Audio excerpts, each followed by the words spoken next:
What's up, everybody? Welcome into the Nesson Digital Studios. Michaela Vernava here. I am joined by UFC President Dana White. Dana, welcome home. Thanks. Good to be home. What's the first thing you do whenever you get back to Boston? There's this place in called Sea Point in South Boston. Literally didn't go to the hotel first, went there, and they have these steak tips there that I love. So went straight there. All right, I've never been there, but I'm definitely going to have to check it out. It's awesome. Now, there are a handful of native fighters, New England fighters, fighting on this fight card on Friday night. One of them being Joe Lauzon, a veteran in the sport. Talk of this being potentially his last fight.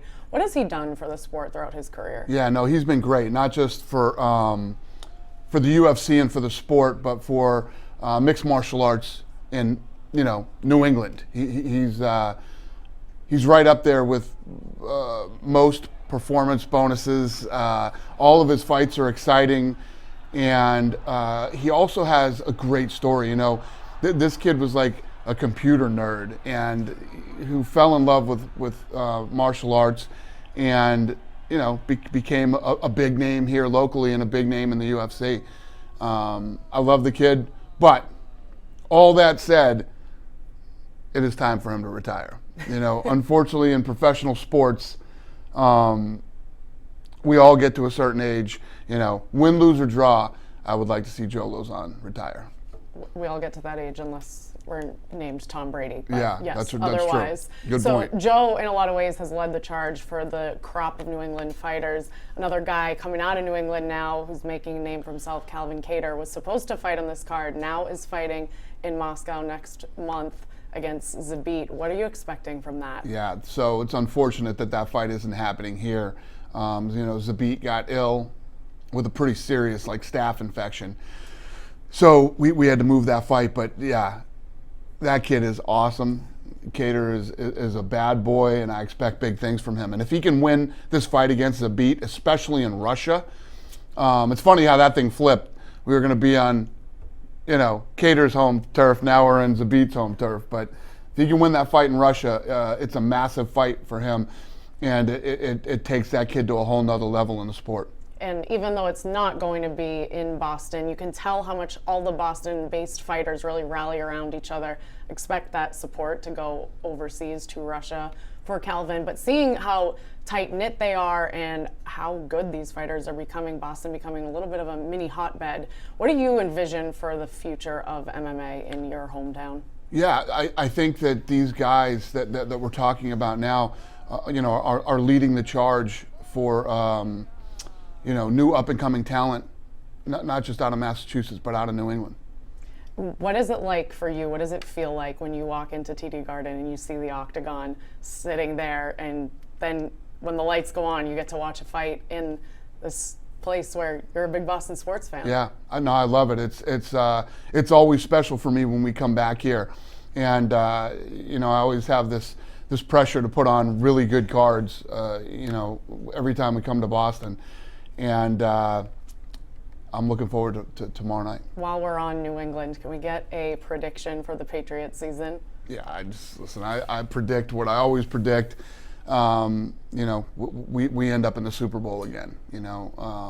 There's no doubt when you look at all the other teams that are out there, there's only 2 teams left that are undefeated, us and San Francisco.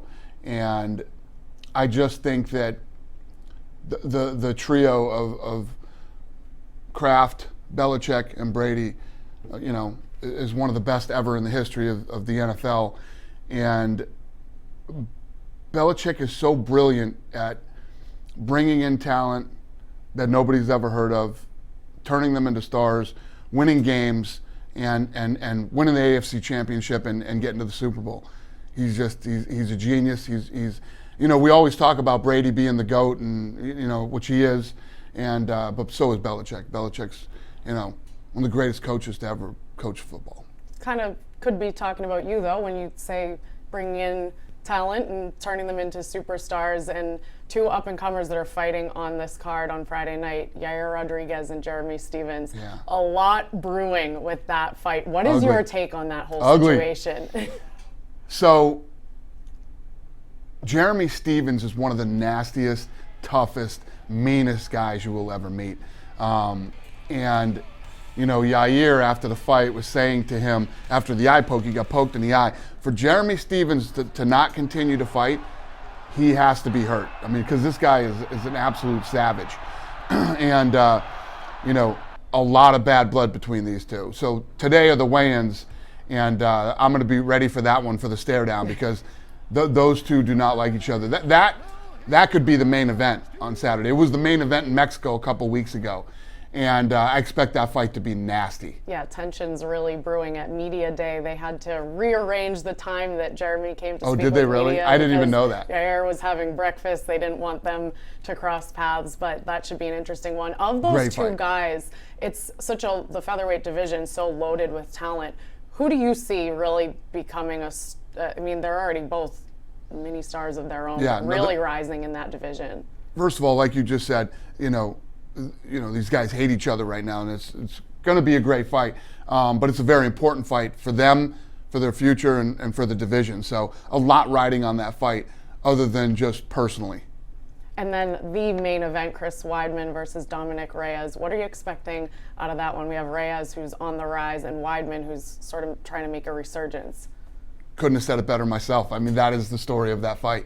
Weidman has been around forever. If you think about, all the things he's accomplished, including the 2 wins over Anderson Silva, when Anderson Silva looked unbeatable, his reign at the top, and now Weidman is trying to stay there and Reyes is trying to come up.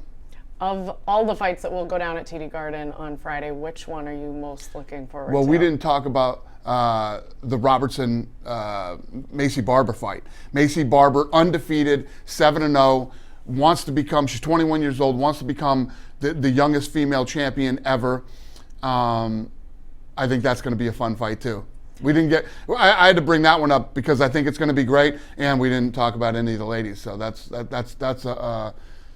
one of the potential big fights of the night. Yeah, definitely looking forward to that one. For Boston locals that may not be MMA fans, Boston sports obviously are so good. Why should they want to tune in or come to TD Garden to watch on Friday?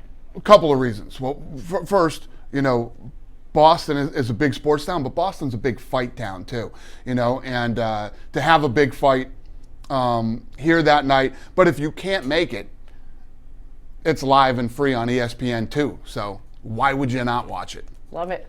And Thursday night, some action going down on Twitter. I have to ask you, Conor McGregor calling out Frankie Edgar. They both are saying they want to fight. They're saying it's on you. It is on me. So what's it going to be? So Frankie Edgar is 2 weight classes below Conor McGregor.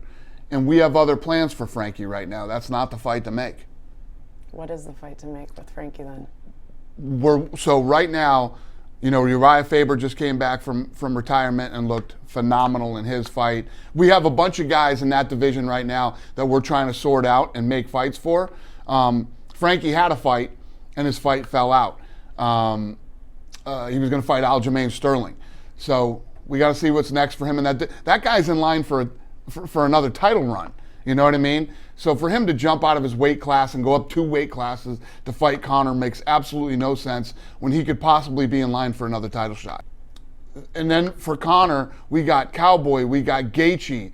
There are guys out there that Conor could fight right now. We'll see what happens with Nate Diaz and Masvidal next month. And the list goes on and on. Yeah, Frankie's an absolute savage, but of those guys that you just listed, who would you most like to see Conor fight next? Either one. I would take Cowboy. I would take Gaethje. We got to see what happens with Tony and Khabib. We're trying to make that fight right now, hopefully in March. So we'll see. All right, Dana, thanks for talking with us today. Can we end with a message to the New England audience from you? I love you, Boston. Go Patriots, and tune in. If you don't show up at the Garden, it's Friday, not Saturday. People are conditioned for Saturday, but it's Friday, live and free on ESPN 2. All right, Dana, thanks so much. All right, thanks for having me.